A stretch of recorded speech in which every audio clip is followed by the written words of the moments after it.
నమస్కారం city news కి స్వాగతం. ముందుగా ముఖ్యాంశాలు.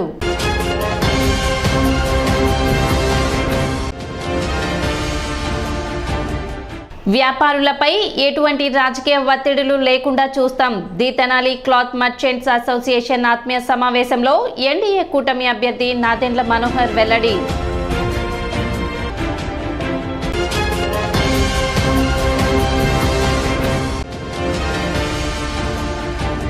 పట్టణ రైల్వే స్టేషన్లో పురపాలక సంఘ ఆధ్వర్యంలో ఓటు హక్కుపై అవగాహన కార్యక్రమం.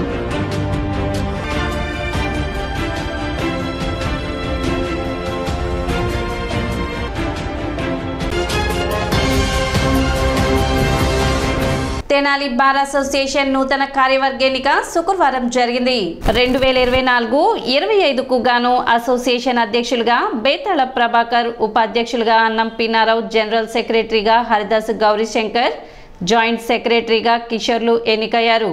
పరిపూర్ణరెడ్డి, Sudhakar, Venkateswarlu, Bhaskar Rao, Jagjivan, Venkateswararao, Abraham Lincoln, Prasad Babu, Sai Krishna, పుణ్యవతిలను committee సభ్యులుగా ఎన్నుకున్నారు. ఈ సందర్భంగా నూతనంగా ఎన్నికైన కార్యవర్గాన్ని పలువురు న్యాయవాదులు, కోర్టు సిబ్బంది, అసోసియేషన్ సభ్యులు శాలువా పూలమాలలతో సత్కరించారు.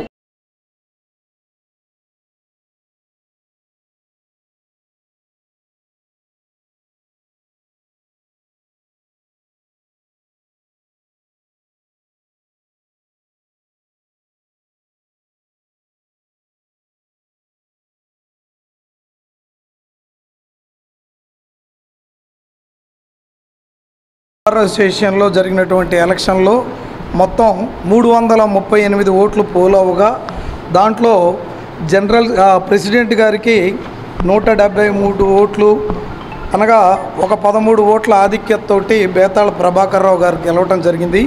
అలాగే వైస్ ప్రెసిడెంట్గా అన్నం పిన్నారావు గారు 201 ఓట్లతో గెలవడం జరిగింది.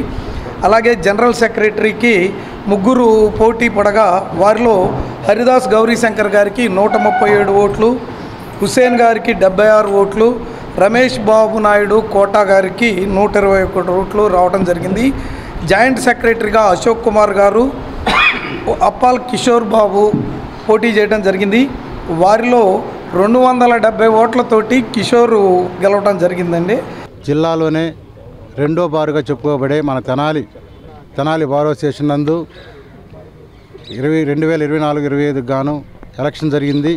అందులో ప్రెసిడెంట్గా నన్ను నా యొక్క మిత్రులు, మహిళా న్యాయవాదులు, సీనియర్ న్యాయవాదులు, జూనియర్ న్యాయవాదులు అందరూ కూడా ప్రతిష్టాత్మకంగా, ఎంతో అభిమానంగా నాకు ఓటేసి నన్ను గెలిపించి నన్ను ప్రెసిడెంట్గా చేసినందుకు అందరికి కూడా నా ధన్యవాదాలు తెలియజేస్తున్నాను.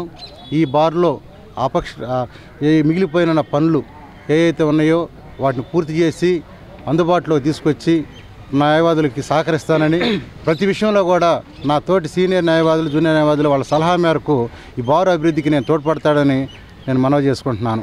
ఈరోజు తెనాలి బార్ అసోసియేషన్లో జనరల్ ఎలక్షన్ జరిగినాయి. చాలా ప్రతిష్టాత్మకంగా, చాలా ప్రశాంతంగా కూడా ఎలక్షన్లు జరిగాయి. మరి ఇందులో ప్రెసిడెంట్గా బేతాళ ప్రభాకర్ గారు, వైస్ ప్రెసిడెంట్గా అన్నం పిన్నారావు గారు, జనరల్ సెక్రటరీగా నన్ను, జాయింట్ సెక్రటరీగా కిషోర్ని ఎన్నుకోవడం జరిగింది. మా ఎన్నికకు సహకరించినటువంటి ప్రతి ఒక్క న్యాయవాదికి, మహిళా న్యాయవాదికి, న్యాయవాది గుమస్తాలకు, తోటి ఫ్రెండ్స్కి అందరికీ కూడా పత్రికాముఖంగా ధన్యవాదాలు తెలుపుకుంటా ఉన్నాం. చాలా ప్రతిష్టాత్మకంగా, చాలా ఉత్కంఠభరితంగా కూడా ఎలక్షన్ మరి జరిగింది. చాలా కాలం తర్వాత మరి ఇంత ఉత్కంఠభరితంగా ఎలక్షన్ జరగడం దాదాపుగా మేము చూస్తా ఉన్నాం. అధికారంలోకి వచ్చిన వెంటనే వ్యాపారులపై ఎటువంటి రాజకీయ ఒత్తిడులు లేకుండా చూసుకుంటానని ఎన్డీఏ కూటమి అభ్యర్థి నాదెండ్ల మనోహర్ హామీ ఇచ్చారు. శుక్రవారం the Tenali cloth merchants retail association సభ్యులతో నాదెండ్ల మనోహర్ ఆత్మీయ సమావేశం ఏర్పాటు చేశారు. షరాబ్ బజార్లోని అసోసియేషన్ కార్యాలయంలో జరిగిన ఈ సమావేశంలో వ్యాపారులతో నాదెండ్ల మనోహర్ మాట్లాడి వారి సమస్యలను అడిగి తెలుసుకున్నారు. తొలుత నాదెండ్ల మనోహర్ని అసోసియేషన్ సభ్యులు శాలువాలతో సత్కరించారు. 5 లక్షల లోపు జనాభా కలిగిన పట్టణాల్లో షాపింగ్ మాల్ ఏర్పాటు చేయకుండా చూడాలని కోరుతూ వ్యాపారులు నాదెండ్ల మనోహర్కు వినతి పత్రం అందజేశారు. ఈ సందర్భంగా నాదెండ్ల మనోహర్ మాట్లాడుతూ, గతంలో తెనాలి వ్యాపార రంగానికి ఎంతో ప్రసిద్ధి చెందిందని, కానీ నేడు ఆ పరిస్థితి ఎక్కడా తెనాలిలో కనపడటం లేదన్నారు. తాను ఎమ్మెల్యేగా ఉన్నప్పుడు తెనాలిలో వ్యాపారులకు కావాల్సిన సదుపాయాలను కల్పించి వారికి ఎంతో తోడ్పాటు అందించినట్లు గుర్తు చేశారు. అవినీతిమయంతో పరిపాలన చేతగాక వ్యాపారులను అనేక రకాలుగా ఇబ్బందులకు నేటి పాలకులు గురిచేస్తున్నారని నాదెళ్ల మనోహర్ తెలిపారు. తాము అధికారంలోకి వచ్చిన వెంటనే తెనాలి వ్యాపార రంగానికి పూర్వ వైభవం తెచ్చేలా చర్యలు తీసుకుంటామని తెలిపారు. తెనాలి లాంటి ప్రాంత అభివృద్ధికి ఇక్కడి వ్యాపారుల సహకారం ఎంతో అవసరమని నాదెళ్ల మనోహర్ పేర్కొన్నారు. కూటమి ప్రభుత్వాన్ని ఏర్పాటు చేసుకుని అందరం కలిసికట్టుగా రానున్న రోజుల్లో తెనాలి ప్రాంత అభివృద్ధికి కృషి చేద్దామని నాదెళ్ల మనోహర్ తెలిపారు. కార్యక్రమంలో అసోసియేషన్ సభ్యులు పాల్గొన్నారు. ఇన్నర్ రింగ్ రోడ్ ఏర్పాటు చేయాలి. అదేవిధంగా కొన్ని ప్రభుత్వం నుంచే కొన్ని కాంప్లెక్స్లు కడితే ఈ హాకర్స్ కానివ్వండి, లేకపోతే రోడ్డు మీద ఫుట్పాత్ల మీద అమ్ముకునే చిన్న చిన్న వ్యాపారస్తులకి ఒక ప్రాంతం మనం చూపించి, అంటే వాళ్ళ పొట్టగొట్టాలని ఎవరు కూడా అనుకోకూడదు, వాళ్ళకు ప్రాంతాల్లో వాళ్ళు వ్యాపారం చేసుకునేటట్టు మనం ఏర్పాటు చేస్తే కొంచెం కాన్సన్ట్రేటెడ్గా ఉన్న ఏరియాస్లో ఆ ఇబ్బంది కలగకూడదనే ఉద్దేశంతో ఓ ప్రయత్నం చేశాం. హాకర్స్ విషయంలో మున్సిపాలిటీలో ఆ రోజున జోన్ల వారీగా మేము ఆ రోజు ఐడెంటిఫై చేసాం. అది బహుశా మీ అందరి దృష్టిలో కూడా ఉంటుంది. ఆరెంజ్ జోన్ అని, గ్రీన్ జోన్ అని ఆ రోజుల్లో ఏర్పాటు చేసి ఆ జోన్ల వారీగానే హాకర్స్కి మేము అవకాశం కల్పించి వాళ్ళకి వ్యాపారాలు చేసుకోవడానికి ఒక సదుపాయం కల్పించేవాళ్ళం. కానీ రాను రాను ఇప్పుడు జరుగుతున్న అవినీతి, ఇప్పుడు జరుగుతున్న పరిపాలన చేతగాక వీళ్ళు తీసుకున్న కొన్ని నిర్ణయాల వల్ల చాలామంది స్థానికంగా ఇబ్బంది పడుతున్నారు. ఇది వాస్తవం. అది ఖచ్చితంగా నేను ఒప్పుకుంటున్నాను. మనం కూడా మౌలిక సదుపాయాలు పెంచినంత మాత్రాన్ని ఏమొస్తుందని అనుకోవచ్చు మీరు.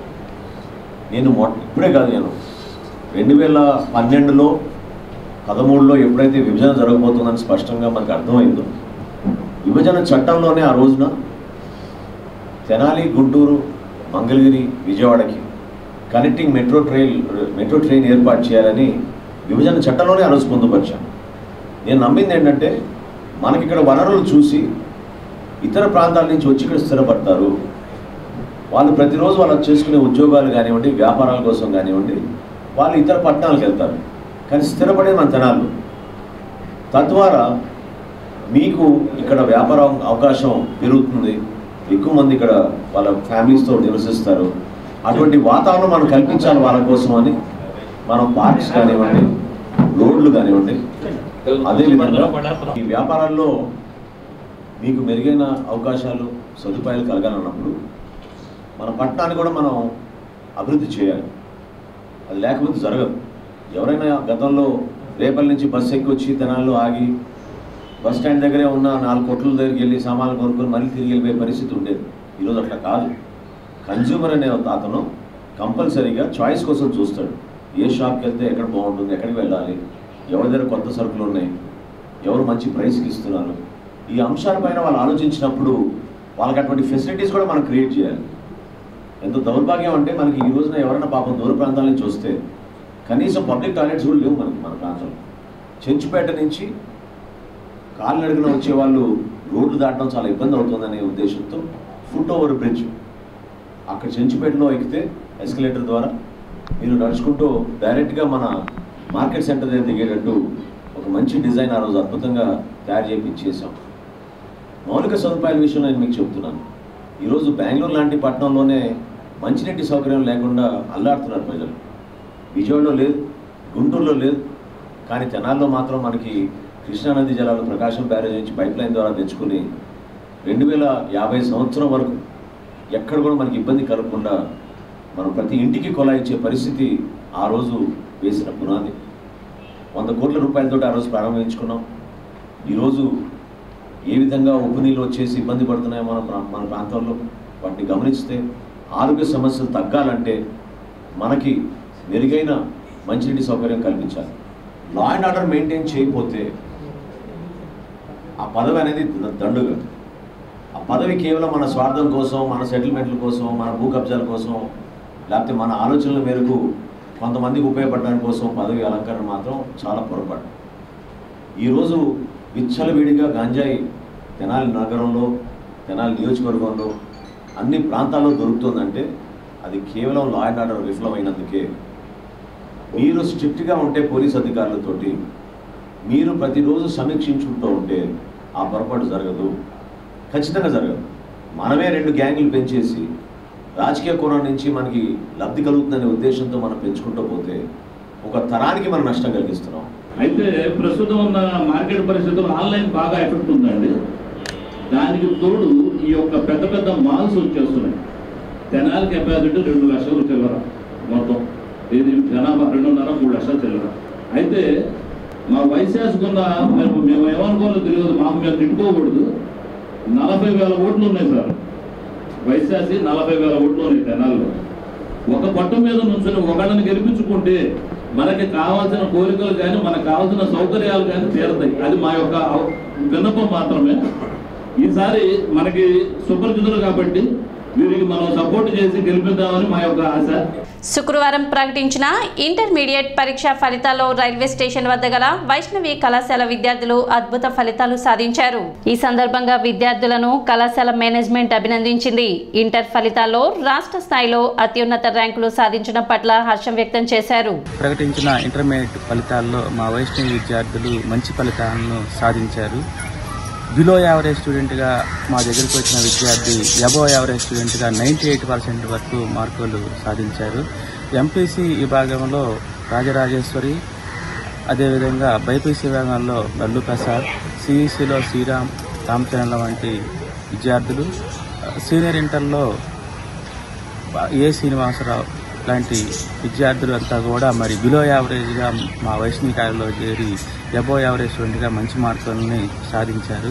మరి 20 సంవత్సరాలుగా మా కాలేజీలో మేము చేస్తున్నటువంటి కార్యక్రమంలో భాగంగా ఇటువంటి మంచి ఫలితాలను స్టేట్ పోస్టు, టౌన్ పోస్ట్ మార్కులని సాధిస్తున్నాము.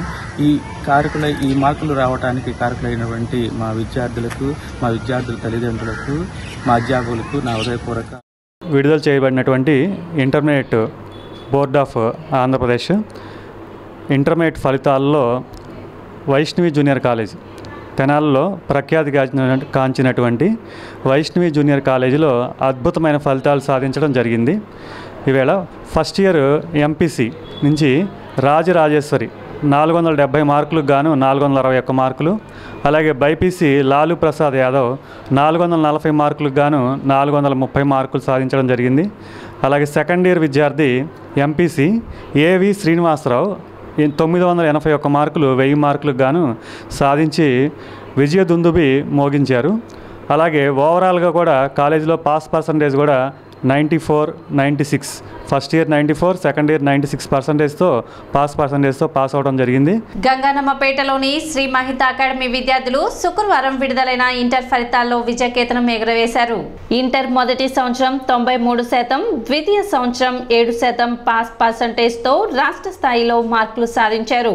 ఈ సందర్భంగా విద్యార్థులకు అభినందన కార్యక్రమం ఏర్పాటు చేసి వారిని అభినందించారు. కార్యక్రమంలో అకాడమీ డైరెక్టర్స్ కొలసాని రాజశేఖర్, స్వరూప, ప్రిన్సిపల్ హరిప్రసాద్, అధ్యాపకేతర సిబ్బంది పాల్గొన్నారు.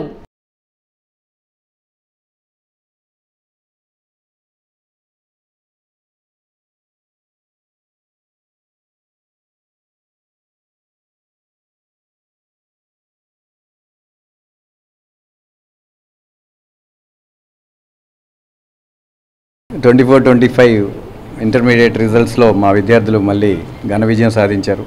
జూనియర్ ఇంటర్లో మనీషా ఎంఐ 463 మార్క్స్, అట్లాగే సూర్య వెంకట్ 462, గీతికావాణి 460 మార్కులు, అట్లాగే బైపీసీలో 440కి సయ్యోని అనే ఎంఐ 433, తేజశ్రీ 432, సుసర్ణరాణి 432, అబోవ్ 440 12 మంది విద్యార్థులకి, అట్లాగే అబోవ్ 420 బైపీసీలో 6గురికి, సీనియర్ ఇంటర్లో 978, 978, 977. ఓవరాల్గా పాస్ పర్సంటేజ్ చూస్తే జూనియర్లో 93%, సీనియర్ 97% రావటం జరిగింది. సో ఓవరాల్గా పాస్ పర్సంటేజ్లు వేరే విద్యాసంస్థలు ఏవి చెప్పరు కానీ నేను చాలా స్పష్టంగా మా విద్యార్థులందరినీ కూడా సమానంగా చూడటం అనేది మా అందరికీ మా ఆర్గనైజేషన్లో ఉన్నటువంటి ఒక ఇది చిలుమూరు కాలేజీలో. First of all I would like to thank all my management, my lecturers for all the support. వాళ్ళు నాకు ఈ సపోర్ట్ ఇవ్వకపోయి ఉంటే నేను ఇంత మార్క్స్ వచ్చేది కాదేమో. నేను ఏ చిన్న డౌట్స్ అడిగినా నాకు సపోర్ట్ చేస్తా, క్లారిఫైడ్ చేస్తా, నా డౌట్స్ని ఉంటారు. ఈ కాలేజ్లో నాకు నచ్చింది ఏంటంటే బట్టి సిస్టమ్ కాకుండా అన్ని కాన్సెప్ట్స్ అండర్స్టాండబుల్గా ఉండేలాగా చేస్తారు. ఏ చిన్న డౌట్ అడిగినా ఇసుక్కోకుండా ఎన్నిసార్లు అడిగినా చెప్తారు.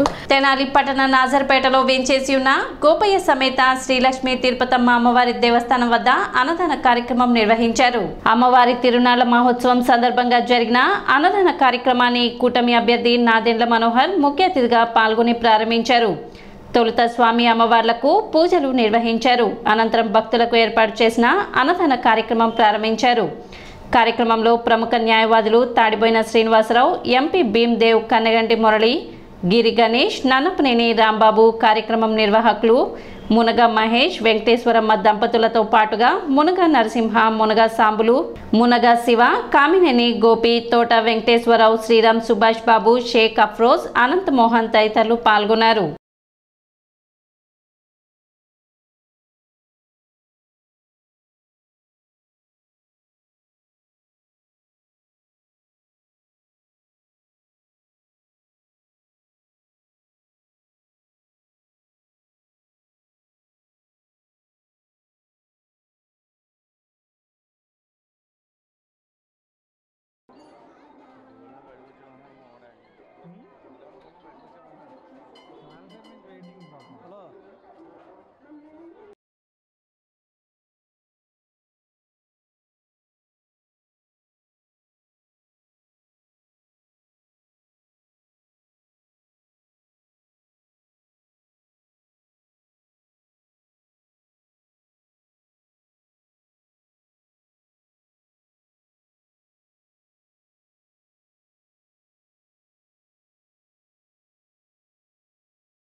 లక్ష్మీ తిరుపతమ్మ తల్లి, గోపయ్య స్వామి వార్ల తిరునాళ్ల మహోత్సవం గత 10 రోజుల నుంచి అంగరంగ వైభవంగా జరుగుతూ ఉంది. మరి తిరుపతమ్మ తల్లికి, గోపయ్య స్వామి వార్లకి పెద్ద ఎత్తున ఇక్కడ కార్యక్రమాన్ని నిర్వహించి ఈ రోజున భారీ ఎత్తున అందరికీ అన్నదాన కార్యక్రమాన్ని ఏర్పాటు చేయడం జరిగింది. ఈ యొక్క కార్యక్రమాలని మునగా మహేష్ దంపతులు, వారి యొక్క కుమారులైనటువంటి మునగా నరసింహ, మునగా సాంబశివరావు, ఇంకా వారి బంధుమిత్రులు, వారి కుటుంబ సభ్యులందరూ కూడా గత 37 సంవత్సరాల నుంచి తిరుపతమ్మ తల్లి, గోపయ్య స్వామి వార్ల మహోత్సవ కార్యక్రమాలని చాలా వైభవపేతంగా జరుపుతూ ఉన్నారు. మరి ఆ యొక్క అమ్మవారి దయా దాక్షిణ్యాలు మరి అందరి మీద ప్రసరింపజేయాలని ఇప్పుడు ఒక చిన్న విరామం.